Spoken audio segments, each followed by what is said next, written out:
Born in 1962, this icon of 80s films began her career at age 10 with modeling, some commercial work, and a few soap opera slots before landing her first theatrical release in 1982. Known for her amazing curls, playing a French foreign exchange student, as well as a total princess babe. Today, on You've Never Seen It, I'm chatting all about her career with the amazing woman herself, Diane Franklin.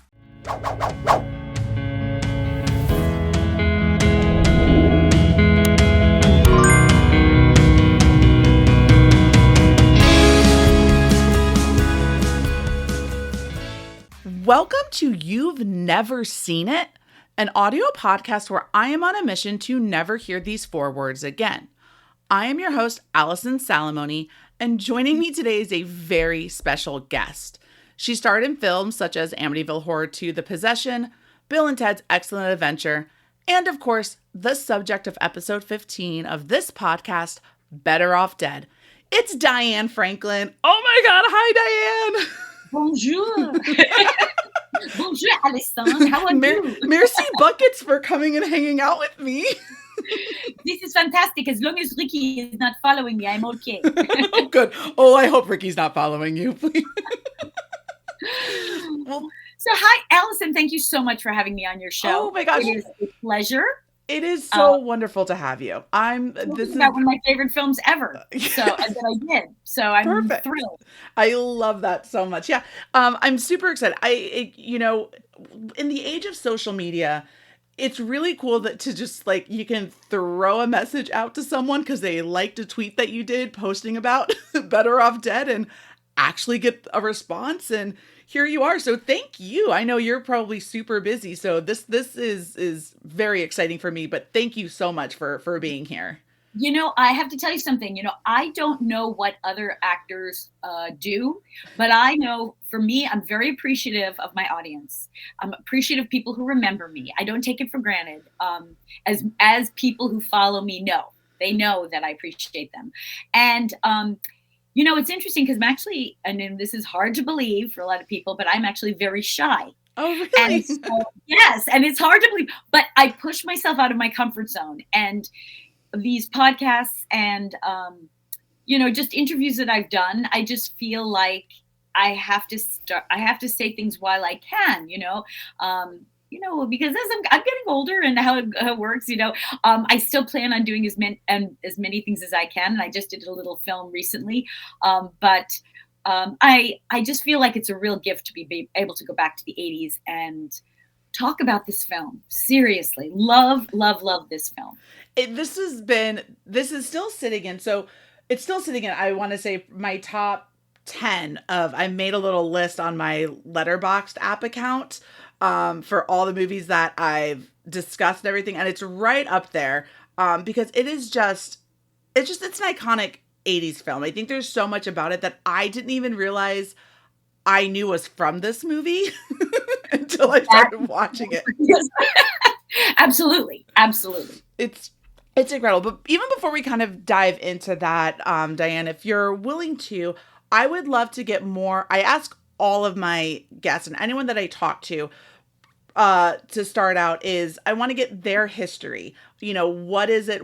And really in this sense, what's your history with film? How did you get your start? Where did it all come from? Got it. Okay, good. To not be redundant to those who know me, but then also to like do a recap. Basically, I'm from New York, originally from Long Island. My parents were not in the entertainment business, and I don't really, it was kind of interesting. My parents were not entertainers in the business at all, but I remember when I was literally 4 years old, not even 5, I would watch television and I wanted to be an actress. I wanted to be on TV. I just knew it. And I think I was copying a lot of things, like, you know how you watch something on TV and you memorize the dialogue and then you act it out. Of course. And don't say that you haven't, because every person has, somewhere along the line you watch something and you're like, oh, I am that person. And I'm just going to memorize it and pretend I'm that person. So anyway, but I did that. And I always was singing and dancing and drawing and writing. And like as a little kid, I was raised I was raised, I have a half sister, but I was raised as a single child. So because of that, I think I spent a lot of time being very creative, and I really knew how to keep myself busy. And I also knew how to focus and concentrate. And I think that it's interesting because I didn't have a lot of distraction. I got time to think, and I had there was quiet time, but then I could play any music I wanted to and dance and sing. So my imagination was very full and very fun and very free. And then at that age, I asked my parents, "Can I be an actress?" And they're like, "I don't know what, but we'll do it, whatever." So they got me to an agent when I was really young, and they said, "Oh no, her hair is too short and curly, so she cannot act now. Wait till it grows out, until whenever it grows out, and then try again." And it was Joke's like, on them. Isn't it right? Well, yeah, there you go. Cut to, better off dead. So like, cut to, I'm glad we didn't listen to them, because I'm glad I didn't give up, because those years were from 4 to 10 years old. I didn't give up. I did dancing and singing and participated in plays and, all the stuff that you do at a public school, whatever, did plays at the library, like just did all kinds of things, just kept showing my parents that I was creative, until I really just asked them again at 10 years old, can I do auditions? And they found somebody through, and knowing someone who knew somebody and making mistakes. We found a manager. It was actually, I was with a modeling agent, and then we found a manager, and her name was Barbara Jarrett, and she was the one who took me under her wing. And she was like a cigarette smoking, "Hi, honey, listen, get in the business, okay?" She was on the Upper East Side, I remember, and just like, been through it, been there. She had her daughter in the entertainment business too, but she was really like a go-getter woman, agent, right? Beautiful. I loved her, but I, again, at 10 years old, like, okay, whatever. I'm just, I don't know anything. And at the time too, it wasn't like they said you at 10 years old, go take acting classes. Mm-hmm. That was not a popular thing at that time. Most of it was just be yourself, go, and, I learned from the process. And to a certain extent, I really have to say, when you're younger, you have to just learn body and voice control. Mm-hmm. And so you need to take direction well when you're younger. And then as you get older and you start learning about character work, and, I trained later, but it wasn't at that point. I just really learned from watching movies, TV, and I watched, also I would watch things and I turned the sound down, and I watch performers to see if I believed them with the sound off. If I believed or I could tell their story with the sound off, then I went, then that's a good actor to me. That's cool. I would never have thought about doing that, but now I feel like I'm gonna have to do that with a bunch of movies that especially ones that are beloved because of how lines are delivered or how things are said, or is it really this actor or the score going on in the background that's making it? That's a really good. Wow. You can look in someone's eyes and you can tell if they're connected to what they're saying. It's just interesting. I mean, that's how I worked, Sure. That's how I learned. And the great part of that is that I learned, then at the time, there were really, really great actors that were out there. When I was kind of younger, I just watched a lot of really, really great actors who had a lot of time to work on. They had time to practice what they did. So it was really good. So basically what happened was I started with modeling, and then I did commercials, and there are some commercials online right now, like on YouTube. I did Reese's Peanut Butter Cups and Coke commercial, and oh my gosh, there's so many Trident sugarless mints. I mean, sure. So many Jello. I mean, I did a lot of different commercials and voiceovers. I did voiceover, and actually, what my whole thing was when I was younger is like, I want to try everything. I want to try everything, because then I felt to me that I was a real actress. And I did stage. I did a play at the McCarter Theater with Jo Beth Williams. She was in Poltergeist, and she played my sister. It was just really very cool time, and a huge theater, the McCarter Theater, and just kept going. I did a soap opera, As the World Turns, and then finally, when I was 18, I got the opportunity to audition for a film. And I mean, I had auditioned for films. I actually auditioned for The Exorcist. Oh, really? And I was like 11 or 12. I was like saying the words like beep and beep. You put your mother beep and beep, and your beep and beep. And I was like, oh, I had no idea what the words meant.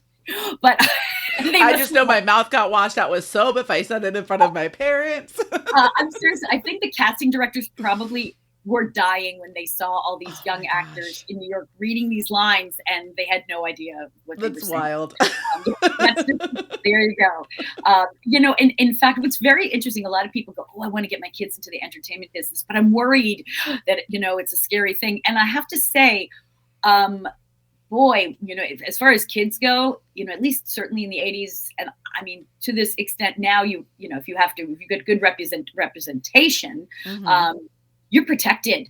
And so these kids are very innocent. A lot of kids really are raised and they're very innocent. They're treated with tremendous respect. And I mean, I know, like, growing up, you know, there were so many, you know, there were adults who were protecting me, you know, and so it was very interesting. I actually was more innocent than most, probably, and I retain it to this day. Yeah, considering how things have changed on film sets, not even with children in general, but even across the all ages. You know, you have shows like Game of Thrones having actual like intimacy counselors on set, and so like, and how that was not there. Let me tell you something. It's funny you say about Game of Thrones too, because I had seen a scene. It's funny you say that. I don't usually, you know, I watch Game of Thrones, but it was kind of on and off. And I saw this scene and I went, how did they shoot that? And how they shot it was they shot it in, you know, Yugoslavia or Transylvania, or like, you know, they shot it someplace, you know, where there were no laws, basically. And the kids were like, I'll just do this. I mean, usually you hire older to play younger because of the maturity level, you know, and I'm glad people do, you know, or over 18 to play under 18. And that there's a reason for that. So anyway, not to get off track, let's get back on track.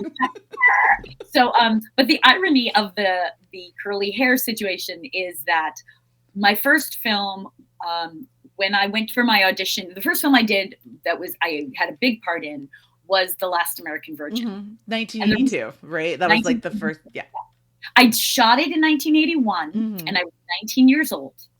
And I went out to California by myself. And I'll tell you what was really interesting about that, looking back, is when I did that film, first of all, I was a college student at NYU. I was paying for my own education. I'd saved all my money as an actress, went to college.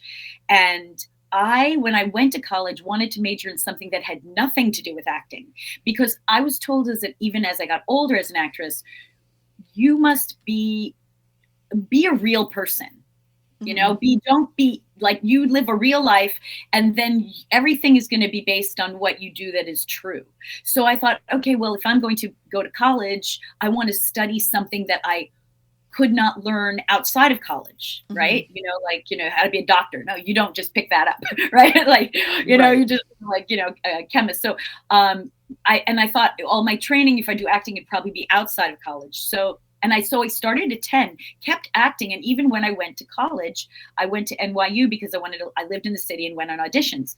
So it so happens I majored in biochemistry and love science. And I think that that's really how I look at acting.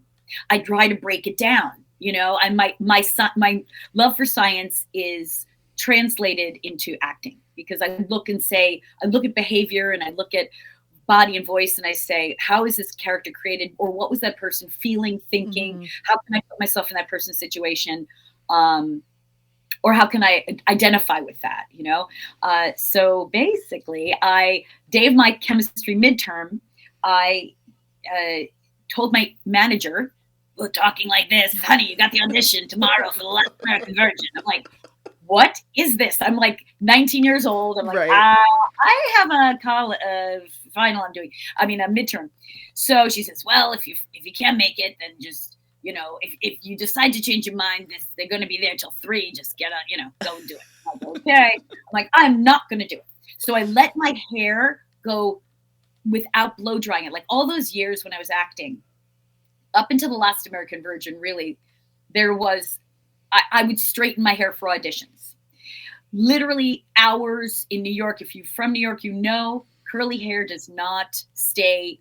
I mean, no, straight hair does not stay if you have curly hair. Orlando, I feel ya. Like that humidity, that's East Coast humidity. Right, Orlando, exactly, right? So that humidity just goes whoop. I just said, well, I can't fight this. I really have to study. I just let my hair go and I studied for the test.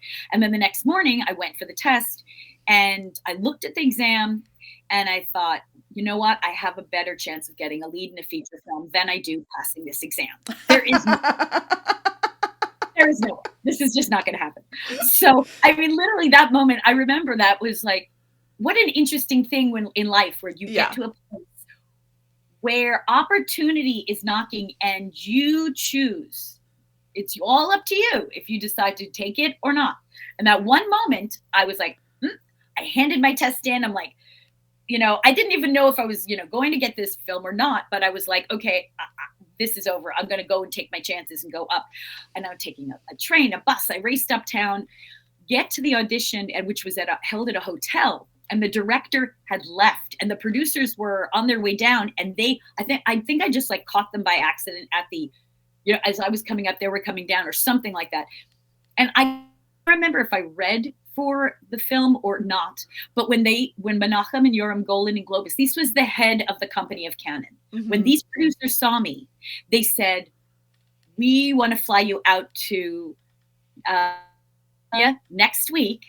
And if you get the part, you're staying for a month. And if you don't, you'll just go home. And I just said, okay. I mean, like, sure. And I'm not going to say no to a free trip to California, right? I mean, it's never been like, here you are 19 and someone's saying you're going to go to California. I mean, that's like a dream. Somebody saying you're going to screen test you.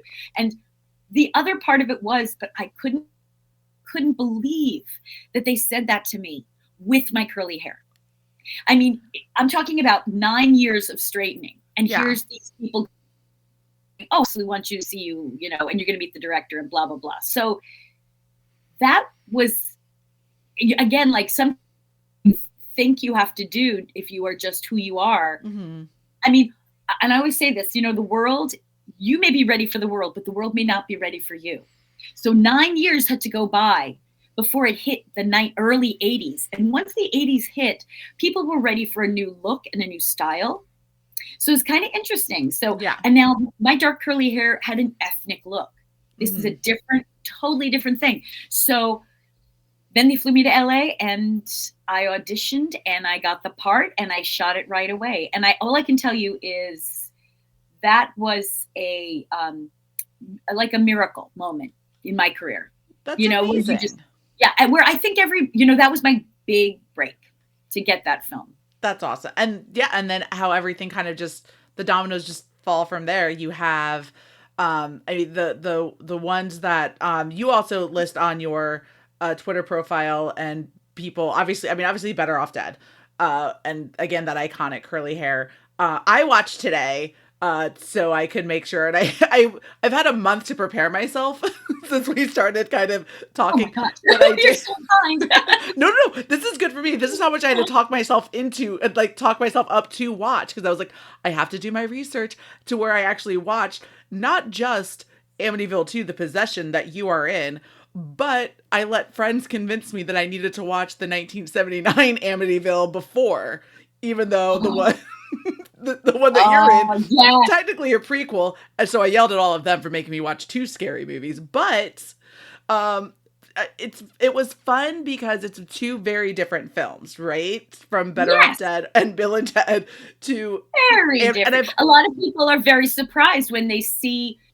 I mean, what I love, one of my most favorite things is when people see like Last American Virgin and Better Off Dead. Yeah. Or Amityville and Bill and Ted's. And they go, that's the same girl. Like they can't believe it, that's the greatest compliment for me as an actress. Oh, that you look at something and you don't recognize, or you just can't believe it's the same person. Yeah.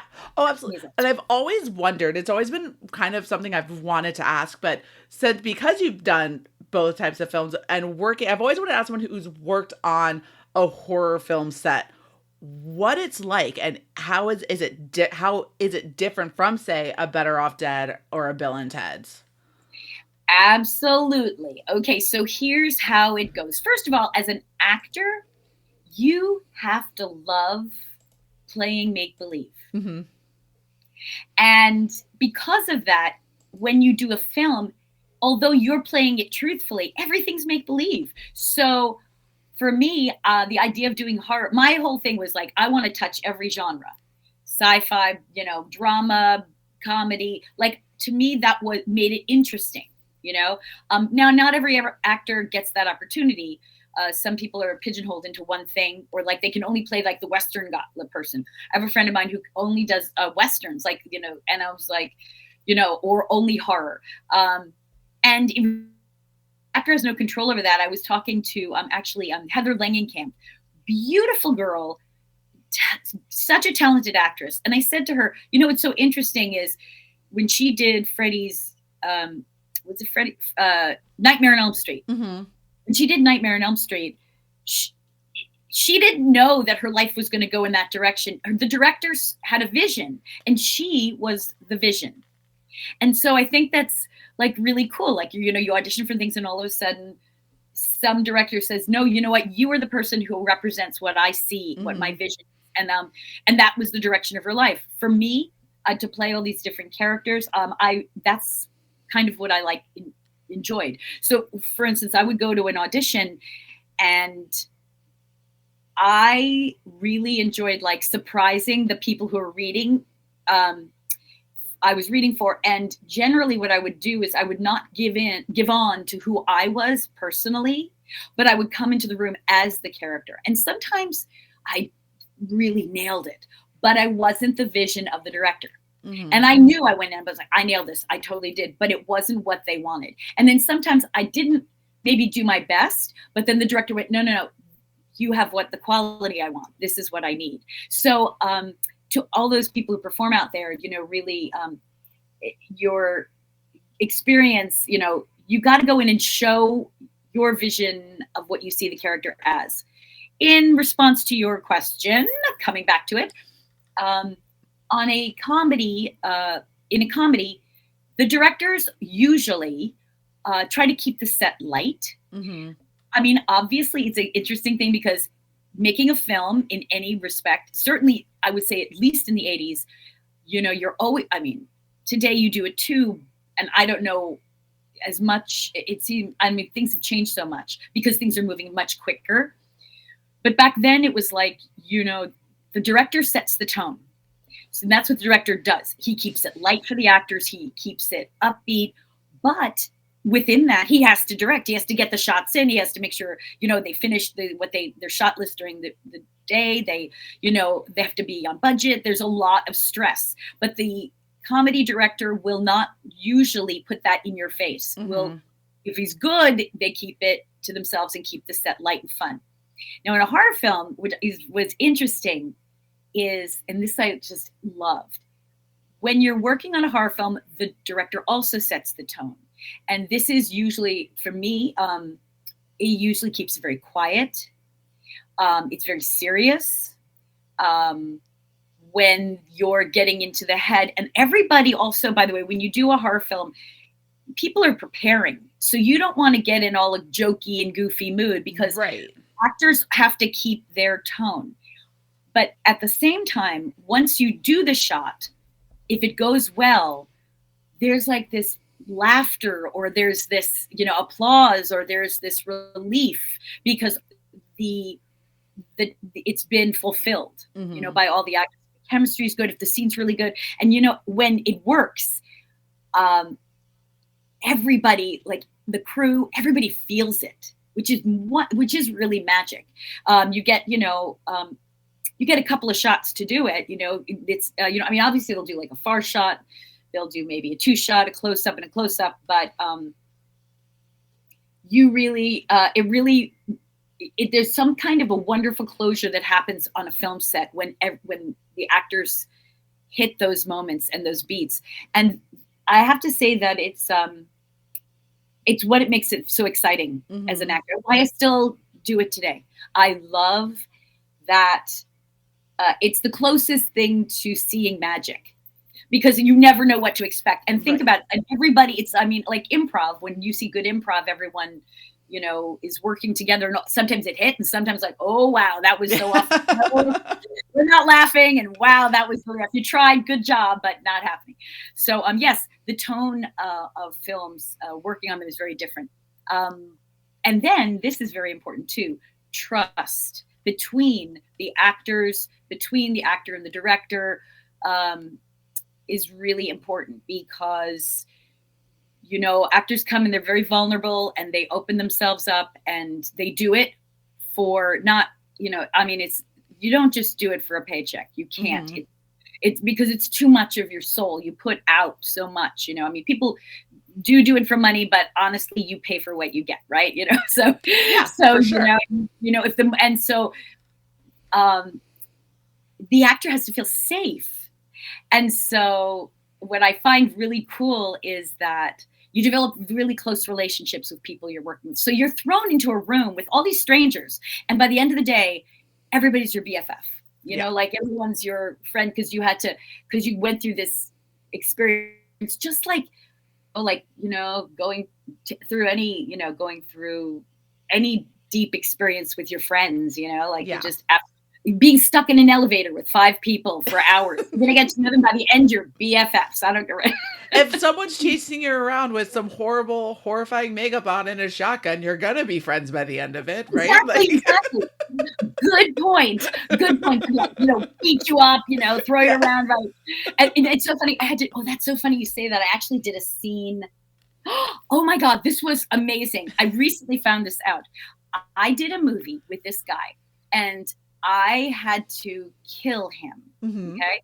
And it was, so what happened was when I had to kill him, and I don't usually do that in the movies. I mean, in parts I've done, but in this particular case, I had to really throw him down.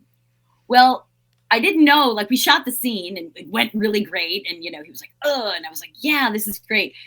Literally like years later, he said, he ran into me and he said, oh, by the way, like you broke my back. And I went, Oh my what? gosh. What? He's like, oh yeah, like I went to my chiropractor and he said, oh yeah, you broke something here. It's broken, because he was having terrible pain in the place where I did it. And I was like, I had no idea. I had Oh my no idea that gosh. I hurt him. And I was like, me? Like I'm little, but I guess you get me upset. Yeah, well, I guess I'm gonna do There you go. it. No better. There you go. I feel you on that one. You never know what can happen when Yeah, and that's when the medical crew on set, But like this guy was like, he was method, and he was like, okay, like really, do Yeah. it to me. And I'm like, all right, if you really want to, but that's where you have to try not to hurt each other. Try. It really hurts people. I was like, Oh I felt, no. yeah. Um, what would you say is the toughest role that you've had to play? That's a good question. Tough in very, there are different ways. Sure. Different ways. Wow. Toughest part. Well, I'll have to say, this is interesting. One was, I know Amityville, To the Possession was difficult, but I'm going to tell you, I'm unusually, obviously, those of you who don't know, this movie is really scary. Part 2 is actually much more realistic. There is more physical abuse. There is incest. So that's not a movie to show the kids. It is not No. it is a classic horror film. And some people have said to me that they even thought it was scarier than The Exorcist. Yeah. So I make rules with my husband when we're watching scary movies that I'm allowed to look at my phone for that reason. Yeah. Well, here's the secret. If you have a scary movie and you get to a part where it scares you, turn down the sound. It won't be scary without the music, because the music is what makes things scary, and the sounds. So there's your safety. I love that. I'm going to do that Right? from now on. Down. So the thing that was hardest was I had to play in the film.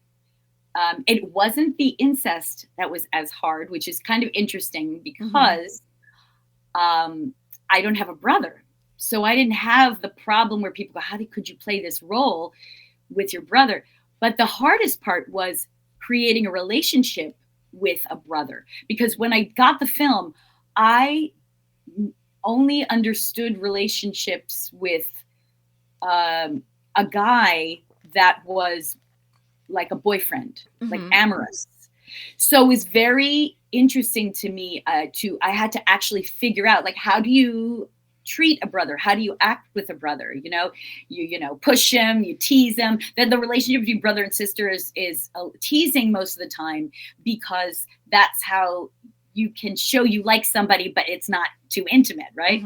So that was kind of like, I would say, tough to. I mean, like, that was a interesting part to learn how to do that. Just as a thing.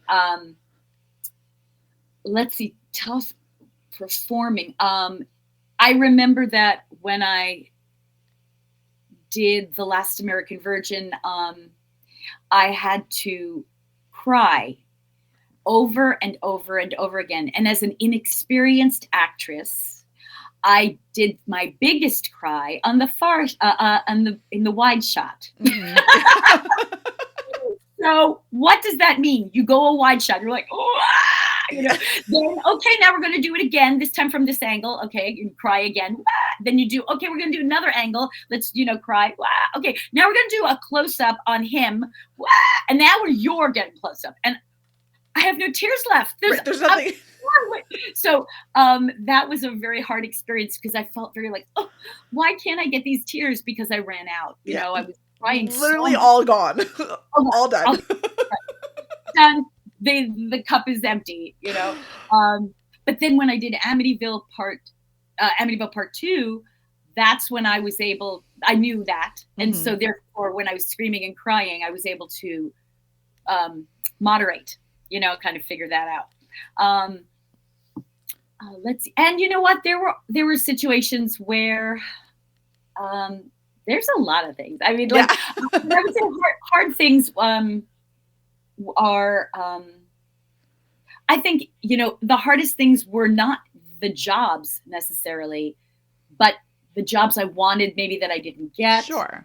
Those are heartbreaking. And I went through a lot of heartache, and I think that is something that acting looks so easy, because we only see the jobs that the actors get. We don't see the things that they don't get, that they wanted, that they prepared for. Every job that you do get, there's hundreds that you prepared for that you don't get.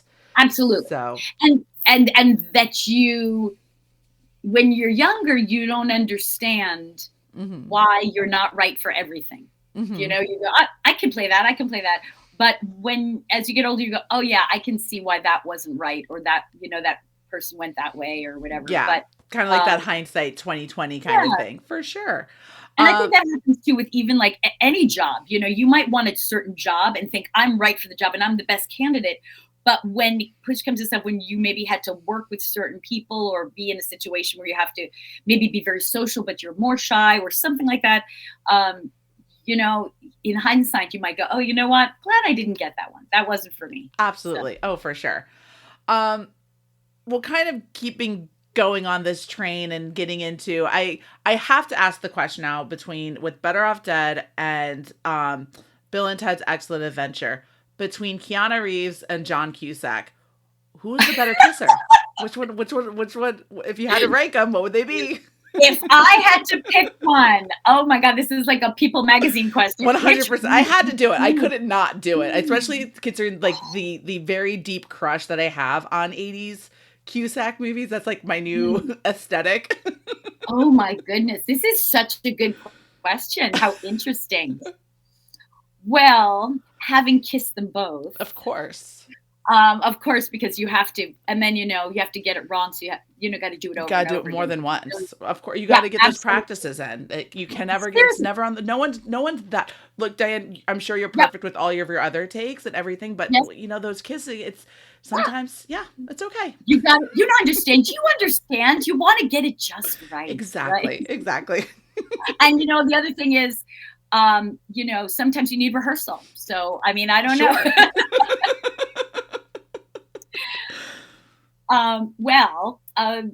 My feeling, gosh, they were very different. Sure. First of all, okay, let's just say this.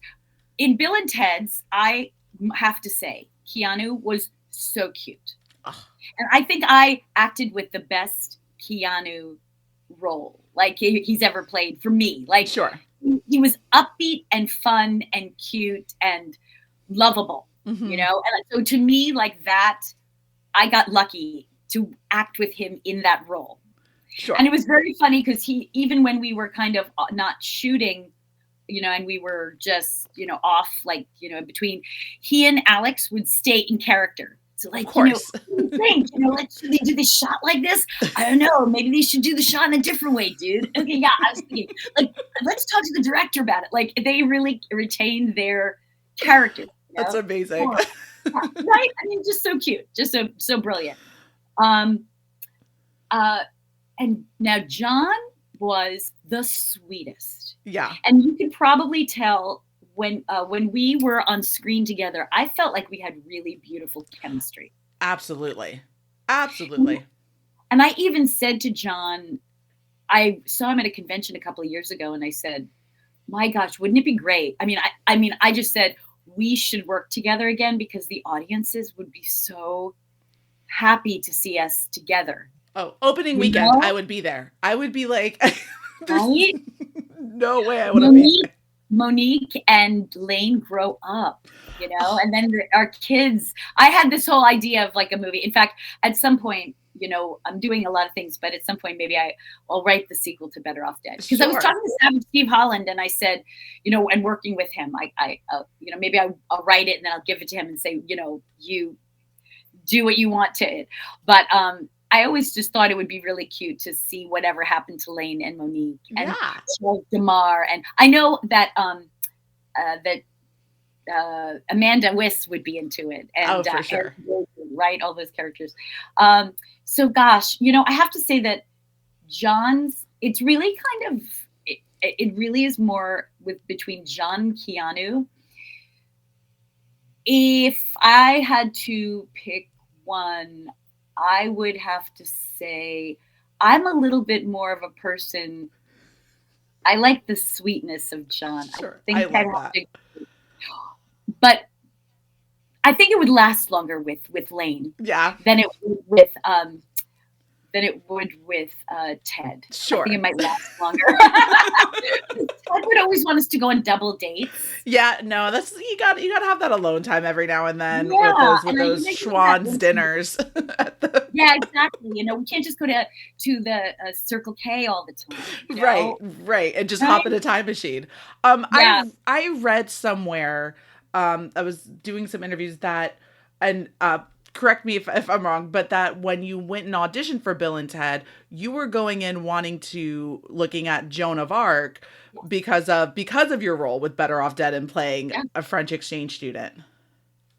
Yes. Well, I thought, because I did this movie called Second Time Lucky, which was a film that I had a lot of hope for, and it turned out to be sort of Benny Hill meets Gone with the Wind. It was just not what I thought. What? Okay. You can wrap your head around that. What a mashup. Yeah, that's got to be on your list way down. But sure. But I played a French girl in that movie, and that's what got me the confidence to play the French girl in Better Off Dead. So there's always things that lead into it.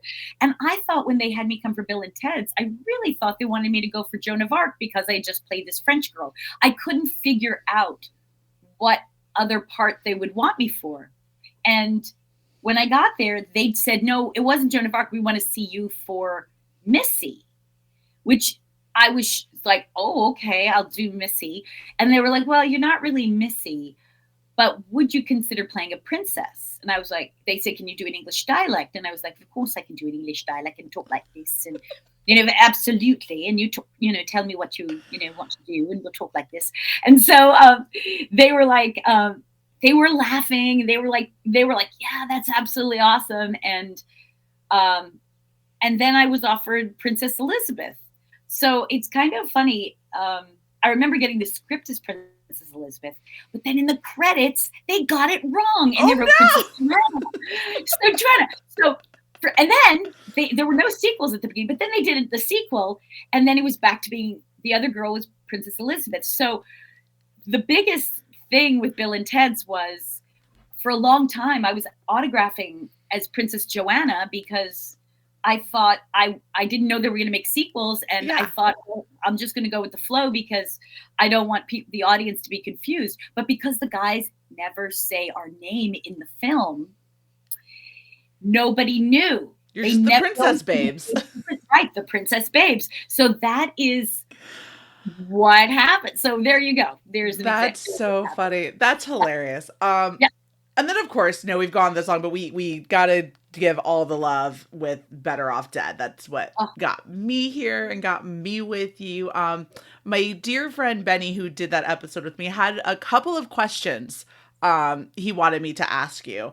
Great. The first and foremost of them is, did Curtis Armstrong really snort Jell-O? Like, did that really go? That's a good question. First of all, I remember that scene being improvised. It was not in the script. And I don't even know how it happened. But all of a sudden there was this Jell-O, and it's such a bizarre piece in the movie. Like, it just comes out of nowhere. And I think it started with Danny, Ricky, sucking the Jell-O, and then from that he decided, let's snort it. And when I think he did snort it, but I don't think it went all the way up his nose, or he may have held it like this to keep it from going, but I'm sure that he probably tried to snort. So anyway, we were very committed.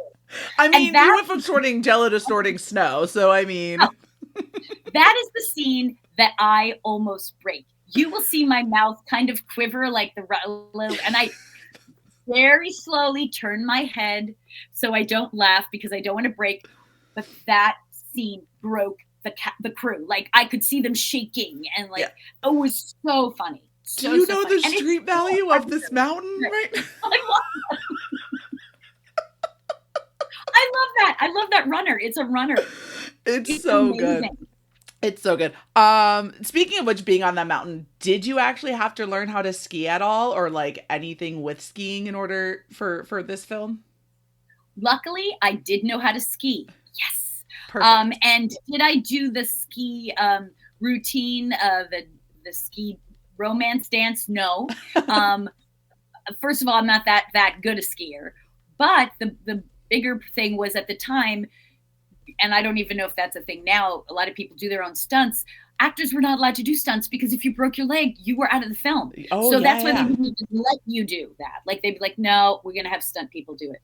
So, but the big joke of the film was whoever's doing the skiing with me has a wig on, and it looks like, a man, or it looks like somebody, and everyone goes, with the wig. Like, right, with the wig. So, most people were like, oh yeah, who is that skiing? But I love the advice you guys give in that for skiing. Yeah. Just go down the hill really fast.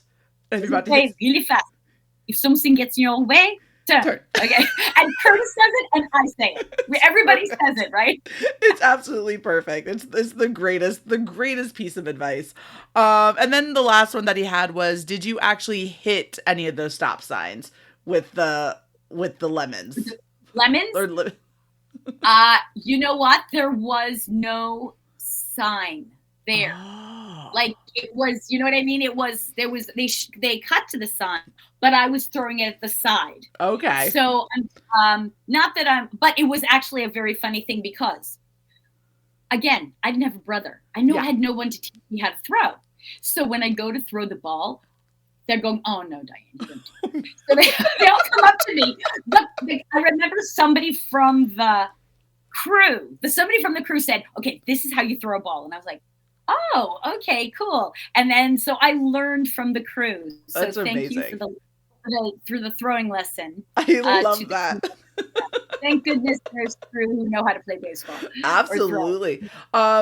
When you guys filmed the dance scene, was E.G. Daily there and doing when she wouldn't actually, when there wasn't the music but was still performing, were you able to hear the Better Off Dead song while you were doing that? Was it one of those over and over again playing things?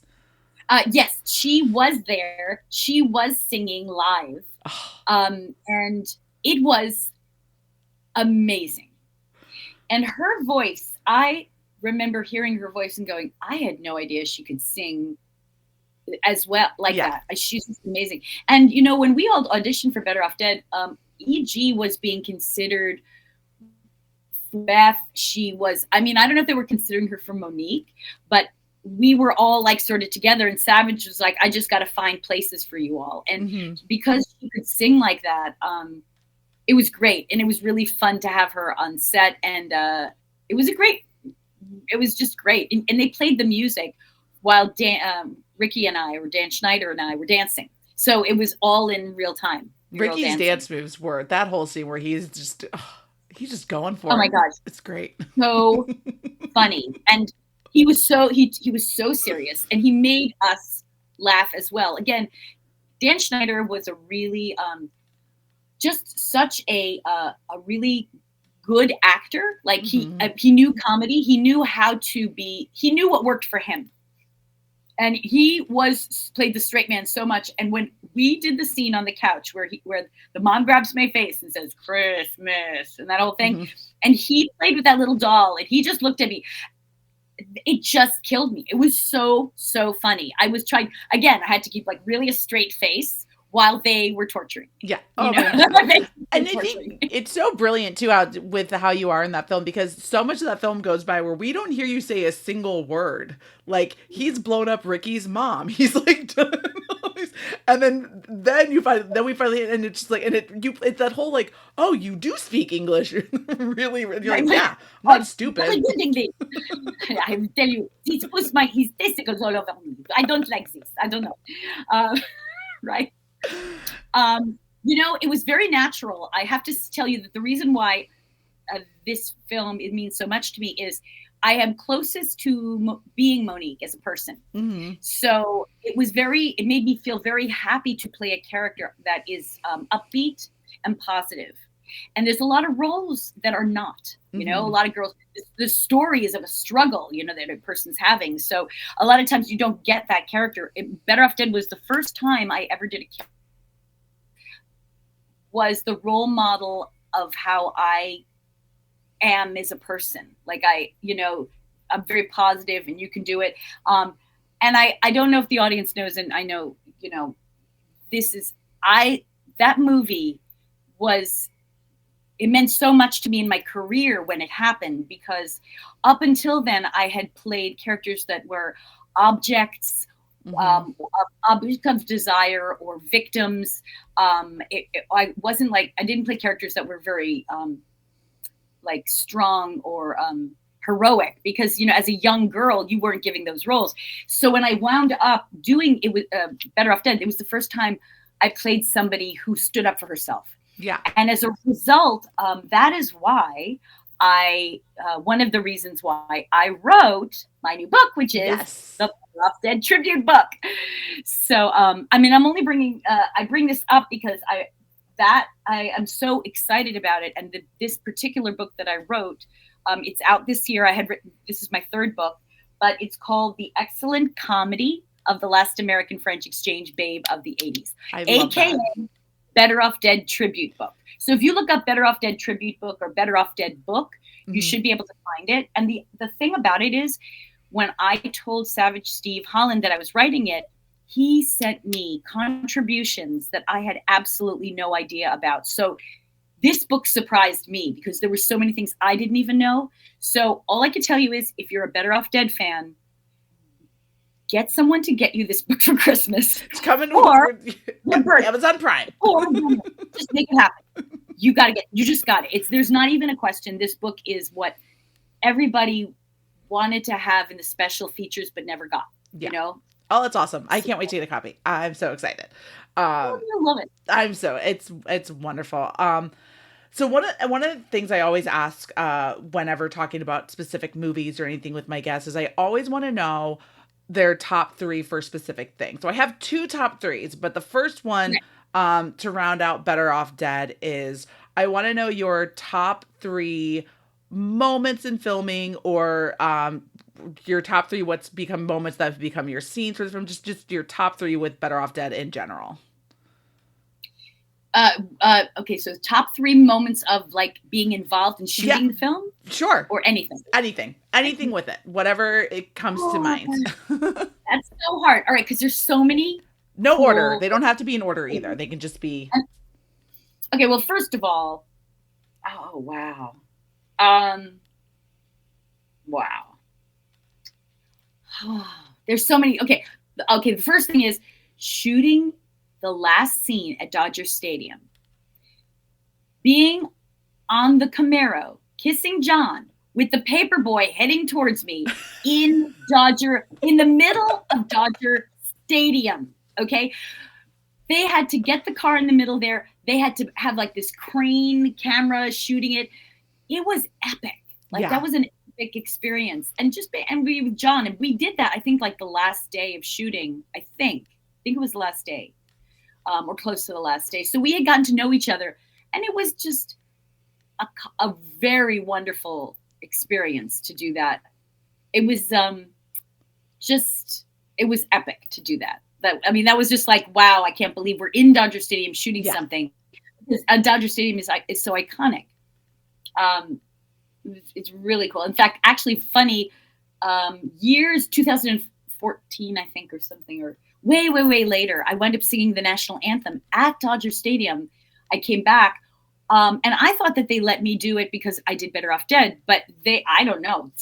They just said, no, I thought they were going to announce this, and Diane Franklin from Better Off Dead. No, they just said, Diane Franklin. I'm like, who knows Diane Franklin? What? Lots of people know. Lots of people know Diane Franklin. Stop it. I appreciate that. That's awesome. So maybe now they do. So anyway, hopefully from this podcast, all tens of my listeners will definitely know. All 10 of you are now in the know. You are inside. Exactly. Exactly. So what? Oh yeah. So okay. So that was very cool. I'm gonna say when we did. Wow. I'm gonna say when we did the table read. When we all sat down, when I got the film, and we all had to sit down at a table to read the script, and we went to I think it was like Warner Brothers or something. We went to a studio. We all sat down in a circle with Savage Steve Holland, who a lot of people in the film didn't know that he was a director because he was so young. Mm-hmm. Everyone was like, "Oh, can you go get us coffee because the director's coming in a minute?" And it's like, "But I am director." I was like, "What?" It's me. Hi, it's me. He was so unassuming. Savage Steve Holland was like the surfer dude, and he was like super sweet and cute, and you would never guess he was. He was the director. It was adorable. But when we sat down and we did this table read, what was amazing about a table read is everybody does their voice of their character. So, David Ogden Stier is talking like this, and and Darby is like talking like this, and then and Mrs. Smith all of a sudden comes out with this voice, right? And then I'm booking the exist. It's very French, and John's like, "What is happening?" And Beth is like, "All right, I'm not going to go out with you." And so it's like, and then of course Curtis, where can you score any drugs? The whole, and then Ricky. Mother will not be proud of you. Just like the whole mix of voices, we all were blown away. We were laughing, and we couldn't believe how just even the voices all worked together. The voices, everybody's voice was so distinctive and so unique. Mm-hmm. No one had ever heard that before. Aaron, being, hey, I want to hold my clipboard. It was just killer. It was just so funny. So I will say that was a great experience. Oh my God, it was just so fun shooting, driving to the set every day because I was living in California at the time. Being able to drive to the set, we shot it in Pasadena. The houses are still there. Yeah. Monique's house, Ricky's house is right across the street from Lane. So if you look it up on the internet, you'll find it. And going to set, and it was just a great feeling. It was the whole crew was really nice. Everyone was happy to be there. Everyone was happy to be on the film. And All right, and then there is another one. Okay. I love The Date. Yeah. Oh, that with those frozen dinners he got from Christmas from his Lane's mom is an Oh, icon for oh, just, right. So those TV dinners, and I love that date because that is, look, you go on a date and sometimes the worst dates are the best dates, yeah. and here we are. He's, Lane's trying to make it all nice with the tablecloth and everything. And I told them, I said, when we started the scene, I said, you need to put a blindfold over me and lead me in, because if you just walk me in, she's going to know what's happening. Right. You want it to be special. So when he let me in and then he opened it up and then I see everything and I see the TV dinner, and I'm French. Okay. Yeah. Like I've had good food. Okay. Yeah. So I'm eating this and I'm thinking, I just have to have good manners, and Yep. I like it. And then I hear the saxophone, and it's like, so. But then he's very sweet, and we do the toast, and it's just, I really just felt like that was a beautiful scene for people to see, because it really brought back, the dates are what you make it. Yeah. And you could have, pizza or pot pie or whatever, or like, peanut butter and jelly sandwiches, and it could be romantic. Absolutely. It reminded me, honestly, watching, it was like how when my husband and I were first dating and we're at like our 6-month anniversary of like our dating. This is like 10, this is now like like 10 years ago, almost 11 at this point. But we're like, I was gonna make us his favorite dish. I don't know if it still is at the time, but at the time it was chicken cordon bleu. And I'm like, I'm gonna make him chicken cordon bleu for our 6-month anniversary, and it's gonna be delicious. And every time I took it out of the oven, it was raw. It was raw. Raw. Could not get the chicken, because our grocery chain here, Publix, makes the thickest chicken breast, like thickest chicken breast. So they just would not cook. So if you're gonna get through it, you poor dear. So by like keep in mind though, the first time I ever cooked for him, I was trying to make him meatballs with just like throwing raw balls of meat into sauce. So he knew long before this moment. He knew what you were doing. 100%. 100%. TV dinners that they ate in Better Off Dead. Maybe we should. Which is then what turned into, he was just like, I'm crying. He's like, let's just order a pizza. It's fine. We like pizza. And I'm like, okay. Right. It's fine. I think that's exactly it. Yeah. That's exactly it. It's like, you laugh and you remember that as an intimate thing between you, and you're like, now chicken cordon bleu is like code for let's go out. 100%. Or it's like, or the next time, or it became, there was a while there on like every now and then my Facebook memories pop up where like I'm keeping score of like between me and chicken cordon bleu. And I've cooked it. Right now it's me too, chicken cordon bleu 1, so I at least have the lead. So I got the lead eventually. Good. Haven't cooked it ever since. Once I got the lead, I didn't cook it anymore. The chicken cut holes in the chicken all around like a potato. You know what I mean? So that the heat gets in. Yeah, that's my advice. Oh, I love that. Look, I keep getting, this is great. Before we kind of wrap up everything here, the last top 3 that I have to ask you is, what are your, the best of your, the best you can, what are your top 3 just favorite movies in general? Oh, that is so hard, because there's so many, and then movies have there's so many things have changed about movies too now. Like there's like, wow, well, now all these movies are coming in my head. There's like movies that inspired me, and then there's movies that, I just bawled at, and then there's like movies that are really fun. And we can just say 3 of your favorite movies, so not necessarily your top 3. We'll just do 3 of your favorites. Better Off Dead. I'm sorry. Duh. I love that movie. I mean, that's a movie that I could watch, and even if I wasn't in it, I'd go see it. Absolutely. That's why it's kind of funny. I love, I know, Blades of Glory.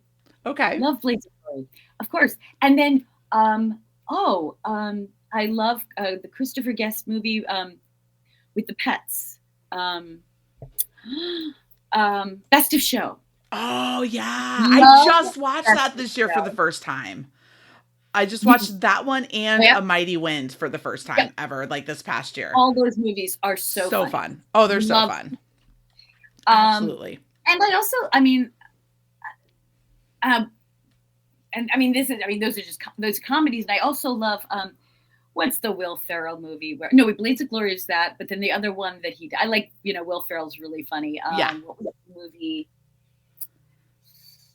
What is it? It was what's the other one where, not Elf, but he did one where he was a race car driver. Oh, Talladega Nights, The Ballad of Ricky Bobby. It's a good one. I mean, that's kind of my, I guess my sense of humor. I really like that. I love that. But I also have to say, and this is not a movie, but I really enjoyed, and those of you who know this, on the boutique, have you ever the Conchords? Flight of the Conchords? Yes. Oh my gosh, of course. Have you watched What We Do in the Shadows? Oh, there you go. Well, okay, and see, that's not a movie. I wasn't into the movie of it, but I'm into the TV show. Oh my god, so Matt Berry is. I'm sorry, I think I have to make that, like, if I had to. It's not a movie, but I love that. Oh no! So brilliant. The whole trope of season 2 where Matt Berry is Jackie Daytona and he just puts the toothpick. Oh, that, I mean, brilliant. I mean, that so show, good. That show is so incredible. So yeah, I have to say I veered towards the comedies, but maybe that's just because I have kids and family now, and I moved on to the world, and I want to stay, lighter. But I do French movies I love. I'm just whatever. We have to just get on a whole other topic for that. Sure, absolutely, for sure. We'll have you anytime you want to come back and talk with me, Diane. You're more than welcome. 100%. You just let me know. You let me know when you want to come hang out. You want to do you want my show? You have it. All yours belongs to you now. Well, before we wrap up here, Diane, tell us more about your book. Where can people find you? Plug. Okay, here's the deal. So please follow me because I have some new things coming up. This is the first of all, by the way, Merry Christmas to everyone, because you had Merry Christmas, Happy Hanukkah too, Happy Kwanzaa, but Happy Holidays, Happy Winter, from Monique. Hope you had a Happy Christmas and no one squeezed your cheeks. Follow me on social media because I actually have a song that I wrote and sing, and it's a surprise, and it is a part of, it's just like a fun thing I did that I'm going to be bringing out. I've never done a song before, but I think everyone's going to enjoy it, and it's just a very cute little thing. So aside from other movies, I have movies that come out. I have some horror films that are out, horror films that are coming up. So stay in touch. Go to Instagram, actress Diane Franklin. Go to Twitter, Diane Franklin 80, and then on Facebook, go to official Diane Franklin fans, because that's me also. But if you go to General Diane Franklin, literally I have thousands of people who are trying to be my friend, and I'm full. I got right. So you need to go to the next place. Is me, the other one, the official. But please stay in touch wherever you see Diane Franklin, because I have so much going on. I just came from the UK and I did a film called Paradolia, and it's a short film. And right now I'm in American Boogeyman, Ted Bundy, American Boogeyman on Hulu, and I did Amityville 2, and that's Amityville Murders, the movie. Don't just look up at Amityville Murders; you'll see dead people. Don't do that. Yeah, no. Make sure you throw the movie at the end of it. Amityville Murders movie.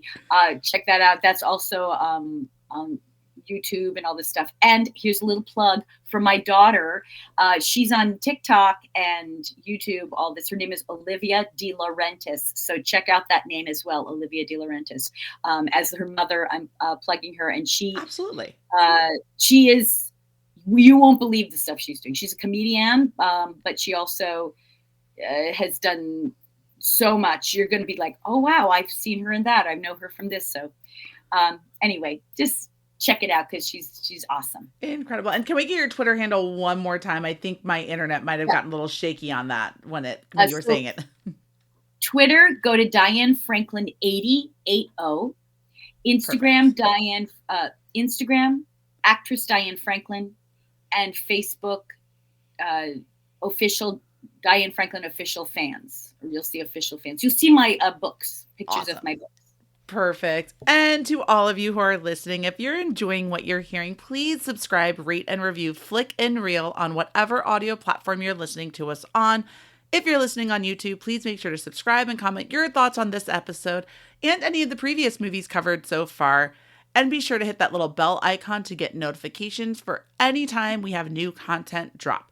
You can follow the show on Twitter at NeverSeenIt, FNR, and you can follow me at Allison Salamone. And until next time, my friends, be safe. And I'm just going to go keep watching some movies. And happy holidays. Bye.